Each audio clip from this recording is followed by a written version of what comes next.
नमस्कार, मी पंजाब डक महाराष्ट्रातल्या शेतकऱ्याला अंदाज देणार आहे. तर महाराष्ट्रातल्या सर्व शेतकऱ्यांसाठी सर्वप्रथम आनंदाची बातमी की मान्सून मध्ये 17 मेला अंदमान बेटावर दस्तक देणार आहे. म्हणून ही सर्वप्रथम महाराष्ट्रातल्या शेतकऱ्यासाठी आनंदाची बातमी. 17 मेला जर मान्सून अंदमान दस्तक दिल्याच्या नंतर ते काय होणार आहे, 26, 25, 26, 27च्या दरम्यान 27, 28च्या दरम्यान तो केरळ दाखल होईल आणि तिथून पुढचा प्रवास होईल. म्हणजे असं करत करत जूनच्या पहिल्या आठवड्यात, समजा जूनच्या पहिल्या आठवड्यात म्हणजे महाराष्ट्रामध्ये आपल्या मान्सून येण्याची शक्यता आहे. म्हणून हा अंदाज सर्व शेतकऱ्यांना लक्षात यायचा. म्हणजे सांगायचं झालं तर 17 जूनला मात्र अंदमान बेटावर मान्सून दस्तक देणार आहे. म्हणून हा अंदाज सर्व शेतकऱ्यांनी लक्षात यायचा. शेतकऱ्याला सांगू इच्छितो की आजच्यानं कंप्लीट 22 दिवस पाऊस राहिला आहे. तुम्ही शेतीचे कामं करून घ्या, कारण की मान्सून आणखीन 2 दिवसानं 17 मेला मात्र अंदमान बेटावर मान्सून दस्तक देणार आहे.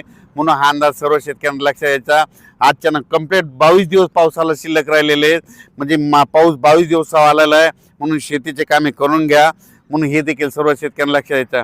तरी पण तुम्हाला सांगते, ह्या मेमध्ये आहे 15 मे त्या 30 मेच्या दरम्यान काय होणार आहे, दररोज राज्याच्या काय होणार आहे, विविध भागामध्ये म्हणजे सगळ्यात जास्त पश्चिम महाराष्ट्राकडे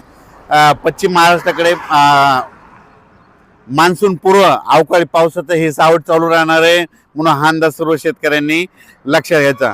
म्हणजे सांगायचं झालं तर म्हणजे हे पश्चिम महाराष्ट्राकडे म्हणजे सातारा जिल्हा, सांगली जिल्हा, सोलापूर जिल्हा, कोल्हापूर जिल्हा, पुणे जिल्हा आणि घाटमाता ह्या परिसरामध्ये चांगलं म्हणजे आज 20 मेच्या नंतर दररोज पावसाला म्हणजे मान्सून पूर्व पावसाला सुरुवात होणार आहे, अवकाळी पावसाला सुरुवात होणार आहे. म्हणून हा अंदाज लक्षात.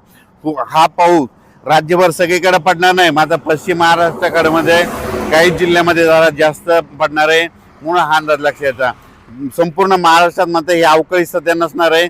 फक्त 21 पासून काय होणार आहे, त्या पावसामध्ये थोडी वाढ होत जाणार आहे. आणि ते जास्त पाऊस फक्त सातारा, सांगली, सोलापूर, कोल्हापूर, पुणे, घाटमाता परिसरानं, मुंबई, ह्या कोकणपट्टी, घाटमाता ह्या परिसरात मान्सून पूर्व अवकाळी पाऊस बरसणार आहे. म्हणून हा अंदाज सर्व शेतकऱ्यांना लक्षात घ्यायचा. पण राज्यात मात्र 17 मेला मान्सून अंदमान बेटावर दस्तक देणार आहे. म्हणून हा अंदाज लक्षात घ्यायचा. 30 मेच्या नंतर ते 30 मेच्या दरम्यान राज्यामध्ये काय होईल, काही भागामध्ये मान्सून पूर्व पाऊस सुरू असेल.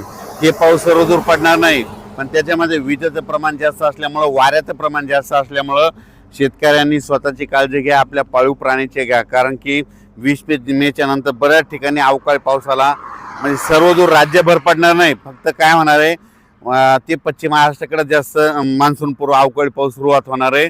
म्हणून हा अंदाज शेतकऱ्यांना लक्षात यायचा. त्यामध्ये वाऱ्याचं प्रमाण जास्त आहे.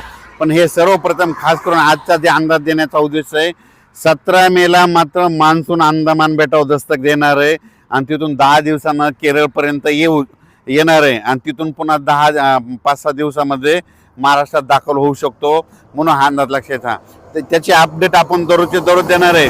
पण सर्वप्रथम महाराष्ट्रातल्या शेतकऱ्यांसाठी आनंदाची बातमी, 17 मेला मान्सून अंदमान बेटावर दस्तक देणार आहे. म्हणून हा अंदाज सर्व शेतकऱ्यांनी लक्षात घ्यायचा. धन्यवाद.